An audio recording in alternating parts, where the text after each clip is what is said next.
Kumusta na po ang ating araw ng Monday? I hope na lahat ay safe at happy. Good life po ang lahat. Ayan. Si Manang Princess, stay house pa rin dahil ako po ay meron ubo at bawal tayong gulagala, lalo na pag may bata dahil may inubo tayo, di ba guys? Yan. At dito lang tayo, update lang tayo dito sa bahay, guys. At si Manang Princess ay uminom na din siya ng gamot at i-relax niya ng maaga yung sarili. Dahil maaga din ako natulog kahapon. Maaga na ba yun? Late yata. Oo. Kasi nga late na din akong dumating dahil sa lakas ng ulan, hindi ako agad nasundo ng pamangkin ko. Tapos naulanan din ako ng konti, guys. Basa-basa tumasiklat yung sa aking damit. Dahil nagtuyuan na naman, kaya pagkagising ko medyo ang bigat-bigat na yung aking doon sakit-sakit ng ko. Lalo na dito po. Yan. Kaya iniiwas ko muna. Nagpaalam muna ako kay ate na pahinga muna kay meron pa akong ubo. Mahirap naman yung magtinda ka, guys, na meron kang ubo. Na nakakahiya naman yung at titinda ka tapos meron ka.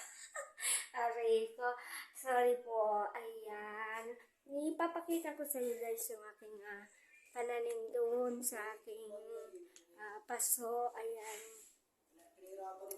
Habang tayo ay pupunta doon ay magkitsikahan muna tayo. Diyan lang naman. Malapit lang. Ayan.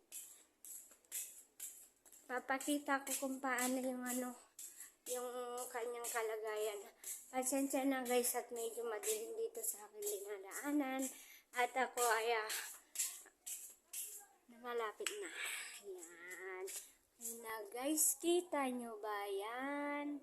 Diyan ko nilagay yung ating ang pangalan yan. Kita nyo ko. Diyan ko nilagay yung ating petsa. Yan. Petsa yung nilagay ko sa kanya. Kaso lang inanuhan yata ng pusa. Pinunta ng pusa ngayon. Hindi ko alam kung ano yung may survive ko dyan.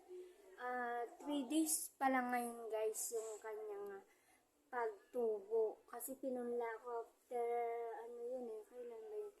2 days, linggo yun yata, guys. Yan. At ito naman yung aking tinatawag na lansones, 4 yan po, tapos grapes yung isa. Tinaray ko lang, guys. Kung tutubo, good. Kung hindi naman tutubo, okay lang din, guys. Ayan. At ito kasi yung mga lansones yung wala pa sa amin prutas ba. Try ko lang, guys. Pati yung grapes para pag tumubo yan, iuwi ko lahat din sa dala pag umuwi ako, guys. Yan. Dahil wala tayong sariling lupa dito, dun sa probinsya meron. At yun na nga, dadalhin natin yung ating tinatawag na prutas dun. Dito kasi sa city, guys, wala tayong sariling lupa. Oo. Meron lang, di ko na uuwi dun kasi meron din ako inilagay dun sa paso na ang tawag dun, lemon at saka kalamansi at yung isa naman ay kiyat ang tawag dun, guys. Yung maliliit siya na para siyang orange pero matamis. Kiyat yan tao. Meron din akong inuwi din sa probinsya na una na siya tawag doon yung prutas na na ang tawag kasi doon. Nakalimutan ko yung pangalan nun yung maramihan din pag namunga. Oo. Pero yung kiyat malaki na po siya. Ilang years na po siya doon. Malis ako doon kaya ang ingay niya. Dito na lang ako. Yan. Pasok tayo ulit sa bahay. Malis ako doon, guys, kaya maingay yung asawa ko. Kaya yung pinagsasasabi. Natitake up ng aking video. Ayan. Dito tayo chika-chika, guys. Yan. Hindi ako, ang tawag doon, hindi ko pa siya na-try na yung napanood ko kasi doon na sa tubig lang niya nilagay yung pechay guys. Kumbaga, yung punla, lumaki siya ng ganito siguro. Hindi ko lang alam kung ilang days yun bago siya lumaki, no, ganyan. Tapos, pagka ano niya is, ang tawag doon, nilagay niya sa foam yata yun, foam. Dami talaga yung pananim niya eh. Balong kulay yung din guys. At ang lago, yan ang tinatawag nilang organic, walang kaluhalong gamot or walang in-spray na gamot o wala siyang abono o gano'n. Ang lang sa kanya tubig guys, kaya organic na gulay yun, organic yan.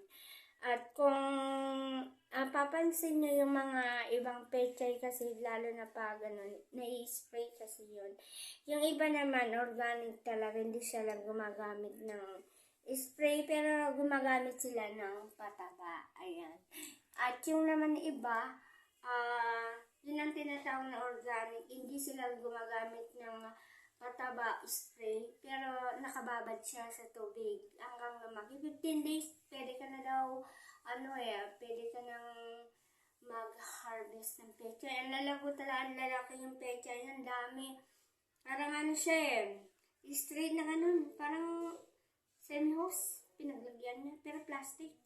Tawag doon, hindi ko ma-explain eh. Sorry guys At yun na nga ating update kay Manang Princess. Yan. Ako ay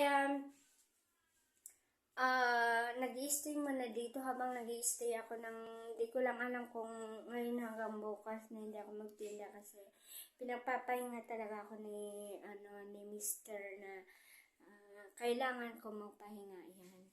At yun na nga ang ating kalagayan at ako naman okay naman yung aking pakiramdam na yun lang kasi nahiya naman ako pag mag-entertain na pagbubo ako, no, diba? Alam mo naman yung panahon ngayon, mahirap na, diba? Baka mamaya sabihin na alam mo na, ayan. Punta sana ako dun sa, sa friend ko mamaya, kaso lang, yun na nga, hindi ko, kung papunta ako, tutuloy ako, ayan. Ayan lang guys. Kita nyo pa rin ako, ayan. I hope lahat ng, nasa bahay-bahay na nanonood ngayon guys. God bless you all and good vibes lang po tayo at laban lang tayo sa buhay, wag tayong mawalan ng pag-asa. Ayan, good vibes lang and be happy. At that's it for today guys. And I hope na paki-like niyo naman yung aking video and comment and click the bell button below and i-subscribe niyo na din po ako para ma-update ko kayo sa susunod kong mga videos yan. That's for today guys. Bye bye and enjoy.